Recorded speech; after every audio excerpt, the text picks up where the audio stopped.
Hello friends, mission job में आपका स्वागत है। आज हम लोग देखेंगे बीएसएफ ट्रेड्समैन कांस्टेबल की जो वैकेंसी निकली है 1284 पदों पे, उसकी सारी प्रक्रिया को समझेंगे। हमने इस पर ऑलरेडी वीडियो बना चुके हैं, हम ये फिर से बना रहे हैं ताकि आप लोग की क्या स्ट्रेटजी होनी चाहिए ताकि आप बीएसएफ कांस्टेबल बन सकें, क्या आप कर सकते हैं, कौन सा ट्रेड्स का टेस्ट होगा और किसका नहीं होगा, ये हम आपको बताएंगे। सारी जानकारी देंगे कैसे आप मेरिट लिस्ट में आ सकते हैं और आपका चयन बीएसएफ में हो सकता है। एक एक कर जानकारी देंगे। इससे पहले हम आपसे एक रिक्वेस्ट करते हैं कि अगर आप नए हैं तो चैनल को सब्सक्राइब करें, नोटिफिकेशन को ऑन करें और हाँ दोस्तों, लाइक करना ना भूलें। तो सबसे पहले मेरिट की बात करते हैं। मेरिट में कैसे आएंगे? लाखों युवा इसमें फॉर्म अप्लाई करते हैं, एग्ज़ाम देते हैं, पेट करते हैं यानी कि फिजिकल करते हैं, लेकिन फिर भी चयन नहीं हो पाता है। इसका मुख्य वजह है कि सभी एक ही तरीक़ा से पढ़ते हैं और सभी पढ़कर एक ही कैटेगरी में आ जाते हैं। सब 1 नंबर 2 नंबर 4 नंबर से छंटते हैं। तो वैसी स्थिति में आपको क्या करना चाहिए ताकि आप बेहतर हो सकें? तो सारी प्रक्रिया को समझेंगे। पहले थोड़ा मोड़ा इसमें मोटा मोटा जानकारी हम दे देते हैं। हालांकि इसका वीडियो बना हुआ है चैनल पे, लेकिन फिर भी यहाँ पे हम कुछ बता दें। जैसे बीएसएफ अगर बात करें तो इसका जो नोटिफिकेशन निकला है 1284 पदों पर, 1284 पदों पर यह बहाली है। एज 18 से 25 वर्ष है। ये सारी प्रक्रिया हम समझा चुके हैं। एलिजिबिलिटी 10th पास है, प्लस ट्रेड होना आवश्यक होता है। लास्ट डेट 27 तक है, यानी कि 27 मार्च तक आप अप्लाई कर सकते हैं। कुछ फीस है, फी पेमेंट करना होता है। हाइट आपका 165 सेंटीमीटर मेल के लिए होना चाहिए और 155 सेंटीमीटर फीमेल के लिए होना चाहिए। और भी जो कैटेगरी है जैसे एससी है, एसटी है, उसमें थोड़ा से कम रखे गए हैं।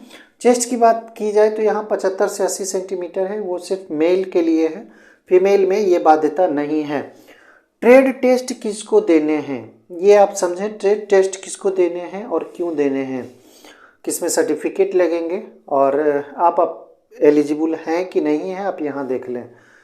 यहाँ देखिए, अगर आप ट्रेड टेस्ट किनका किनका लगेगा, किनका किनका नहीं लगेगा, तो एस और नो यहाँ पे हम दिए हैं। एस में कॉबलर, टेलर, वॉशरमैन, बार्बर और स्वीपर जो भी ये अप्लाई करते हैं उसके लिए उन्हें ये ट्रेड टेस्ट देना होगा। ट्रेड टेस्ट कैसा होगा? जैसे कि कॉबलर की बात करते हैं तो कॉबलर का जो भी वर्क होता है उसे आपको वहाँ शो करने पड़ते हैं।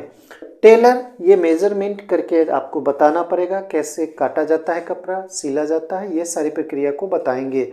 वॉशरमैन में आपका ट्रेड टेस्ट होगा कि आप कैसे साफ कर सकते हैं। तो वॉशरमैन में ये देख लिए। बार्बर में नाई का जो काम होता है उसका ट्रेड टेस्ट लिया जाएगा, आप कैसे हैंडल कर सकते हैं। स्वीपर का क्या काम होता है, ये ट्रेड टेस्ट होगा। ये सारी प्रक्रिया जो है एक आसान प्रक्रिया है जो कि उससे संबंधित ट्रेड से होते हैं। जैसे कि बार्बर है तो बार्बर से संबंधित टेस्ट होंगे, जैसे बाल की कटाई, मूँछों की कटाई, दाढ़ी का कटाई, ये सारी चीज़ें को आपका टेस्ट लिया जाएगा। टेलर हैं तो कपड़े से रिलेटेड कैसे आप सी सकते हैं, ये सारी प्रक्रिया को यहाँ पे बताया जाएगा। जिसमें नहीं होने हैं ट्रेड टेस्ट, जिनमें नहीं होने हैं वो है कुक, वेटर, वाटर कैरियर। हालांकि कुक का ट्रेड टेस्ट होता है लेकिन यहाँ फिर भी दिया हुआ नहीं है, तो कुक का तो होता ही है। वेटर, वाटर कैरियर का ट्रेड टेस्ट नहीं होता है। इसमें आपको नेशनल स्किल डेवलपमेंट कॉरपोरेशन से कोर्स का सर्टिफिकेट रखना होगा ताकि आप एलिजिबल हो सके इसे अप्लाई करने में। ये बाध्यता है इसमें। ये जो सर्टिफिकेट आप देख रहे हैं नेशनल स्किल डेवलपमेंट कॉरपोरेशन से इशू किया हुआ कोर्स सर्टिफिकेट होना चाहिए, ठीक है। उसके बाद हम आपको बताएंगे इसका सिलेबस। सारी प्रक्रिया हम पहले बता चुके हैं, आप ये मत समझिएगा कि हम यहाँ पे दोहरा रहे हैं। हम दोहरा नहीं रहे हैं, बल्कि आपको ये बता रहे हैं कि आप कैसे इसमें सफलता पाएंगे, क्या आपकी स्ट्रेटेजी, रणनीति होनी चाहिए ताकि आप आसानी से इसे क्वालिफाई कर जाएं। अब देखिए, सिलेबस तो एकदम मोटा मोटी सभी को जानकारी होगा। सिलेबस में जीए होता है, मैथ होता है, रीजनिंग होता है, हिंदी या फिर इंग्लिश किसी एक सब्जेक्ट को यहाँ पे चूज करना होता है, ऑप्शंस होते हैं यहाँ पे। तो आप या तो हिंदी चूज कर सकते हैं या फिर इंग्लिश चूज कर सकते हैं, जिसमें आपका स्ट्रॉन्ग, जो सब्जेक्ट आपका स्ट्रॉन्ग है उसे आप यहाँ पे चुन सकते हैं। तो जीए तो रहेगा ही, जनरल अवेयरनेस जिसको हम लोग कहते हैं, इसमें 25 क्वेश्चंस होंगे, 25 मार्क्स के होंगे। मैथ के जो पेपर होंगे उसमें 25 क्वेश्चंस होंगे और सब ऑब्जेक्टिव टाइप क्वेश्चंस होंगे, एमसीक्यू फॉर्मेट में 25 मार्क्स के होंगे। रीजनिंग भी आपका 25 क्वेश्चंस होगा, 25 मार्क्स का होगा। और हिंदी या इंग्लिश कोई एक पेपर अगर आप चयन करते हैं तो इसमें भी 25 क्वेश्चंस होंगे, 25 मार्क्स के होंगे। यानी कि टोटल क्वेश्चंस की अगर बात करें तो टोटल नंबर ऑफ क्वेश्चंस जो होगा वो 100 होगा, 100 क्वेश्चंस होंगे टोटल क्वेश्चंस। टोटल मार्क्स की बात करें तो हर क्वेश्चंस 1 मार्क्स रखता है, तो यहाँ पे 100 मार्क्स भी हो गया। ठीक है, टाइम जो आपको दिया जाएगा 120 मिनट का समय दिया जाएगा, यानी कि 2 घंटे का समय आपको 100 क्वेश्चंस में देने होंगे। तो देखिए, क्वालिफाई करने के लिए आपको कितना मार्क्स लाना पड़ेगा, आप कितना मार्क्स लाइएगा तो आप क्वालिफाई कीजिएगा। तो 35% अगर आप लाते हैं और EWS UR या फिर एक्स सर्विसमैन है तो आप यहाँ पे क्वालिफाई कर जाएंगे, सिर्फ क्वालिफाई करेंगे। ठीक है, 33% अगर आप लाते हैं तो SC ST OBC आप क्वालिफाई करते हैं। तो कैटेगरी आप यहाँ पे देख लिए कितना क्वालिफाई करने के लिए होता है मार्क्स। हालांकि ये आप इसे कुछ भी नहीं कर सकते हैं, इसका कोई ताल्लुक ही नहीं है, क्योंकि आप क्वालिफाई कर भी गए तो कोई फ़र्क नहीं पड़ता है, क्योंकि यहाँ से कट ऑफ रखा जाता है। जैसे कि मान के चलिए आप यहाँ 35% रखा गया है, लेकिन 35% क्वालिफाई सिर्फ रखा गया है। इसका मतलब ये नहीं कि आपका चयन पेट के लिए किया जाएगा, फिजिकल के लिए किया जाएगा। ये क्वालिफाइंग मार्क्स पे बेसिस नहीं है, यानी कि पेट के लिए आपको कट ऑफ पार करने होंगे जो कि तय करते हैं बोर्ड। ठीक है, अगर मान के चलें कि 60 नंबर का कट ऑफ रखा जाता है तो आपको 60% मार्क लाने होंगे और उसी के अनुसार आप एलिजिबल होंगे पेट के लिए। ये क्वालिफाइंग मार्क्स ओनली क्वालिफाइंग है, ये आपको तय नहीं करेंगे कि आप पेट में शामिल हों। तो क्वालिफाई करने के लिए 35% EWS UR और एक्स सर्विसमैन के लिए, SC ST OBC में है तो 33% आपको लाने होंगे क्वालिफाई करने के लिए। क्वालिफाई मतलब ये नहीं कि आप पेट के लिए क्वालिफाई करते हैं, ओनली क्वालिफाई किए एग्ज़ाम को। ठीक है, कट ऑफ आपको पार करने होंगे तभी आप पेट के लिए सुरक्षित होंगे। अब जो पेट है, पेट फिजिकल एफिशिएंसी टेस्ट इसको बोला जाता है, तो इसमें 5 किलोमीटर के दौड़ आपको 24 मिनट में पार करने होंगे। ठीक है, और ये मेल के लिए क्राइटेरिया है। ये जो 5 किलोमीटर 24 मिनट में है ये मेल के लिए क्राइटेरिया है, और 1.6 किलोमीटर जो है दौड़ ये 8.5 मिनट में फीमेल के लिए है, और ये भी ओनली क्वालिफाइंग है। इसमें सिर्फ आपको पास करने होते हैं।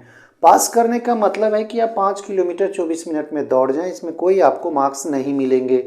1.6 किलोमीटर 8.5 मिनट में फीमेल दौड़ जाएंगे तो सिर्फ क्वालिफाई करना है, यानी कि आपको दौड़ने ही होंगे और इसके लिए कोई मार्क्स आपको नहीं मिलेंगे, बल्कि आप सिर्फ क्वालिफाई हुए।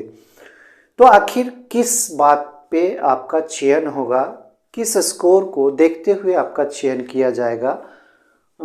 ये पीटी जिसको हम लोग परीक्षा कहते हैं, और एक हुआ फिजिकल पर तो आपका नहीं होगा क्योंकि ये सिर्फ ओनली क्वालिफाइंग मार्क्स है, क्वालिफाइंग है ये पेट। लेकिन आपका जो चयन किया जाएगा आपका परीक्षा के आधार पे किया जाएगा, यानी कि एग्ज़ाम्स बेस पे किया जाएगा आप कितना मार्क्स लाते हैं। कट ऑफ अगर 60 आता है, 70 आता है, अगर आप उसे पास करते हैं तो पेट के लिए आप क्वालिफाई हो जाएंगे। क्वालिफाई जब आप फिजिकल के लिए हो जाएंगे तो फिजिकल आपको क्वालिफाई करना होगा। क्वालिफाई करने के लिए मेरिट लिस्ट तय होगा। तो मेरिट लिस्ट तय होगा जो कि ये चारों पेपर पे तय होना है। ये चारों पेपर पे आपके मेरिट लिस्ट तय होने हैं, जीए, मैथ, रीजनिंग और हिंदी या फिर इंग्लिश। इस पे जितने मार्क्स आप लाएंगे कट ऑफ से भी अधिक, यानी कि अगर आप 60 पे कट ऑफ है और फिजिकल लिया गया है तो 65, 70, 75 कितना मेरिट इसका बनता है, इस आधार पे आपका सेफ स्कोर होना चाहिए। तो कटअप की हम यहाँ पे बात नहीं कर रहे हैं, ओनली सेफ स्कोर की बात कर रहे हैं कि कितना लाएंगे आप तो सेफ स्कोर में जाएंगे। तो यहाँ पे आपको कैसे कैसे क्या ध्यान देना है, यहाँ पे आप देखें मैथ और रीजनिंग पे आपको पकड़ होनी चाहिए। अगर आपका ये दो पेपर सही से जाता है तो आपके अंक आएंगे, क्योंकि यहाँ पे देखें जीए तो सभी लोग पढ़ते हैं, जनरल अवेयरनेस जो होता है वो सभी लोग पढ़ते हैं, तो इसमें फाइट आएगा। हिंदी या फिर इंग्लिश, इंग्लिश तो कोई चयन नहीं करेगा, रेयर में कोई चयन करेगा एग्जाम्स में, बाकी हिंदी को ही चयन करेगा। तो हिंदी अगर चयन करता है तो 25 क्वेश्चंस में फाइट बहुत बढ़ जाएगा। यानी कि आप इस दोनों को छोड़ के चयन करना होगा कि आपको ज़्यादा पकड़ किस चीज़ में लाना है, या फिर मैथ या फिर रीजनिंग। रीजनिंग बिना प्रैक्टिस के भी आप लोग कम से कम 25 क्वेश्चंस हैं तो 15 से 20 ला सकते हैं बिना प्रैक्टिस के। अगर आप प्रैक्टिस किए रीजनिंग में तो 25 के 25 ला सकते हैं। तो ये आपके लिए रामबाण का काम करेगा। मैथ जो है ये भी प्रैक्टिस का चीज़ है, आप बनाए प्रैक्टिस करें और 25 क्वेश्चंस यही आपको मेरिट में लाएगा, क्योंकि यहाँ आपके पास स्ट्रगल है, यहाँ भी आपके पास स्ट्रगल है यानी कि फाइट है। तो यहाँ दो फाइट हो गया, रीजनिंग और मैथ आपको मेरिट में लाएगा। तो तैयारी आपको जो करने होंगे, जीए का तो करना ही है, हिंदी का भी करना ही है, लेकिन आपको सही तरीके से अगर तैयारी करनी है तो मैथ और रीजनिंग में प्रैक्टिस सेट लगाएं। सबसे ज़्यादा मैथ का प्रैक्टिस करें, रीजनिंग का प्रैक्टिस करें, क्योंकि ये प्रैक्टिस का ही चीज़ है। जितना प्रैक्टिस करेंगे उतना आपके लिए अच्छा होगा। तो ये चारों सेशन में पेपर में मैथ और रीजनिंग पे पकड़ बनाएं। अगर इन दोनों सब्जेक्ट को आप कवर कर लेते हैं तो फिर आपको मेरिट से आने में कोई नहीं रोक सकता।